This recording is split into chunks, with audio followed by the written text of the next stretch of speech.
प्रणाम, आप सभी का स्वागत है डिस्कवर केयर यूट्यूब चैनल में। मैं हूं आपकी होस्ट एंड कोच। ये channel spiritual wisdom, soulmate twin flame guidance, universe guidance and current energy update share करता है। चैनल को लाइक करें, शेयर करें, कमेंट करें एंड सब्सक्राइब करें। डिवाइन मस्कुलाइन की अवेकनिंग के लिए सबसे पहले तो डीएफ को मैं ये बताना चाहूँगी कि डीएम की अवेकनिंग तब नहीं होती जब आप उनके लिए हीलिंग करते हैं या उनके बारे में सोचते रहते हैं। बिल्कुल भी नहीं। डीएम की अवेकनिंग तब शुरू होती है जब आप स्वयं को पूर्ण रूप से एक्सेप्ट कर लेते हैं, चुन लेते हैं। तब उनकी अवेकनिंग शुरू होती है और यहाँ आप तब तक धैर्य साध लेती हैं। यहाँ आप ईश्वर पे भरोसा रखती हैं, अपनी हीलिंग जर्नी पे पूरा फ़ोकस्ड होती हैं। आप ईश्वर की तरफ पूरा ध्यान लगाती हैं, अपने आप को बेस्ट बनाती हैं। कोई भी वेटिंग एनर्जी नहीं होती, बस आप अपनी हीलिंग पर फ़ोकस करते हैं। इस जर्नी में अपनी हीलिंग पे फ़ोकस करना आपका पहला सोल पर्पस है। सो तब डीएम की अवेकनिंग शुरू होती है। 7 साइन डिवाइन मस्कुलाइन के अवेकनिंग के। पहला साइन जो डीएम है, जिनको मैं ये कहूँगी कि इस समय ये डीएम नहीं, बल्कि इनके अंदर ओवर एक्टिव मस्कुलाइन ऊर्जा है, जो बहुत ज़्यादा ईगो से ऑपरेट करती है। अहंकार कूट-कूट के भरा रहता है। झुकना इन्हें बिल्कुल पसंद नहीं। इन्हें लोगों को कंट्रोल करना पसंद है। हर चीज़ इनके अकॉर्डिंग होनी चाहिए। जब चीज़ें इनके अकॉर्डिंग नहीं होती है, तो इनको बहुत ज़्यादा गुस्सा आता है, बहुत ज़्यादा। एंड इसी समय इनके अंदर की डिवाइन मस्कुलाइन ऊर्जा सोई हुई होती है, बिल्कुल भी जागृत नहीं होती है। ईगो और कंट्रोल का ये जो नेचर होता है ना इनके अंदर, ये लॉजिकल तरीके से ज़्यादा सोचते हैं, फीलिंग्स से भागते हैं, करियर को बहुत ज़्यादा इम्पोर्टेंस देते हैं एंड स्टेटस को लेकर बहुत ज़्यादा सीरियस होते हैं। इनका जो कंट्रोलिंग बिहेवियर होता है, ये लव को बहुत ज़्यादा वीक एनर्जी में देखते हैं। लव हमेशा आपको कमज़ोर बनाएगा, ऐसी ऊर्जा में ये देखते हैं।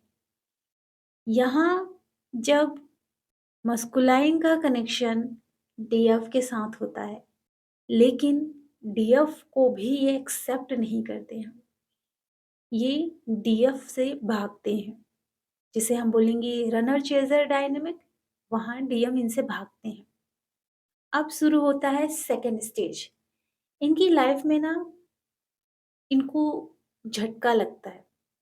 जैसे मैं बोलूँगी, इनको ट्रिगर मिलना शुरू होता है कार्मिक की तरफ से और डीएफ के साथ एक सेपरेशन, और जितने भी इनके कार्मिक हैं या सोलमेट जितने भी लोग हैं, सबके साथ एक सेपरेशन इनकी लाइफ में आना शुरू हो जाता है। अब डीएफ से सेपरेशन के बाद इनके अंदर क्या होता है कि इनके अंदर की मस्कुलाइन ऊर्जा बैलेंस में आना शुरू होती है। ये 3D लाइफ में बहुत ज़्यादा सक्सेसफुल होते हैं। इनके लाइफ में मनी, चीज़ें, सारी चीज़ें होती है, परफेक्ट होता है। लेकिन फिर भी इनको ना ऐसा फ़ील होता है अंदर से खालीपन, क्योंकि इन्होंने आउटर में सब कुछ भर लिया, सब कुछ, लेकिन अंदर ये खाली हो गए, क्योंकि पहले से ही खाली थे ना। यहाँ इनको ना बहुत ज़्यादा डीएफ की याद आनी शुरू हो जाती है। बहुत ज़्यादा मिस करते हैं डीएफ को, बहुत ज़्यादा ड्रीम आना शुरू होता है डीएफ का।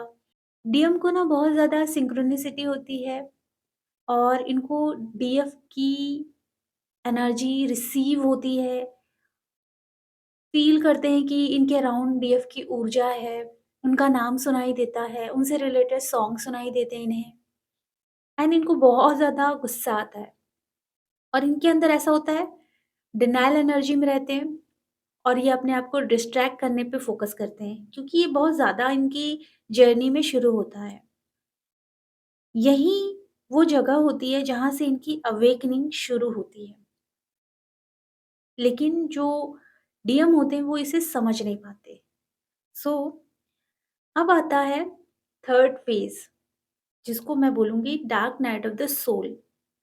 ये सबसे पेनफुल फेज़ होता है डीएम की लाइफ में। यहाँ डीएम को ना अकेलापन फ़ील होना शुरू होता है। बहुत ज़्यादा डिप्रेशन की एनर्जी महसूस करते हैं, बहुत ज़्यादा उदास रहना, खालीपन, कुछ ऐसी एनर्जी इन्हें पिक होती है। और ये अपने काम पे फ़ोकस ही नहीं कर पाते, इनका ध्यान काम पे आता ही नहीं है और इनको फ़ील होता है कि इनकी आइडेंटिटी जो इन्होंने बना के रखी है, अपना स्टेटस, ये बहुत कमज़ोर हो रहा है। तो ये चीज़ें इनके अंदर इनको महसूस होती है और इसी समय इनका ईगो ब्रेक होना शुरू हो जाता है। इनको कार्मिक इतना ज़्यादा ट्रिगर करते हैं कि इनका ईगो ब्रेक होता है, प्लस जो डीएफ है, बिल्कुल भी डीएम से कनेक्ट नहीं करती हैं, तब भी इनका ईगो ब्रेक होता है क्योंकि ये मैनिपुलेटिंग तरीके से डीएफ से कनेक्ट होकर उनकी ऊर्जा से जुड़ जाते थे। लेकिन अब डीएफ इनको एनर्जी देना बंद करती है, क्योंकि जब डीएफ एनर्जी देना बंद करती है, अपनी अनुपस्थिति दर्शाती है, प्लस इनकी लाइफ में कोई हस्तक्षेप नहीं करती है, तब क्या होता है कि इनका ईगो ब्रेक होने लगता है। यही अवेकनिंग की घटना घटित होती है। मतलब अब मेन चीज़ है ट्रिगर पॉइंट। तो फेज़ 4th जो शुरू होता है, साइन नंबर 4, यहाँ उनका हार्ट ओपन होना शुरू होता है, तो वो फीलिंग से भागना शुरू करते हैं, लेकिन भाग नहीं पाते। बहुत ज़्यादा रोते हैं, गिल्ट होता है, रिग्रेट होता है कि मैंने डीएफ की वैल्यू नहीं समझी। उनको महसूस होता है डीप लेवल का लव और इस समय जो मस्कुलाइन है, पहली बार दिल से जीना सीखना शुरू करते हैं। साइन नंबर 5 कि अब उनको ना अवेयरनेस आनी शुरू होती है, वो अपनी रिस्पॉन्सिबिलिटीज़ समझना शुरू करते हैं।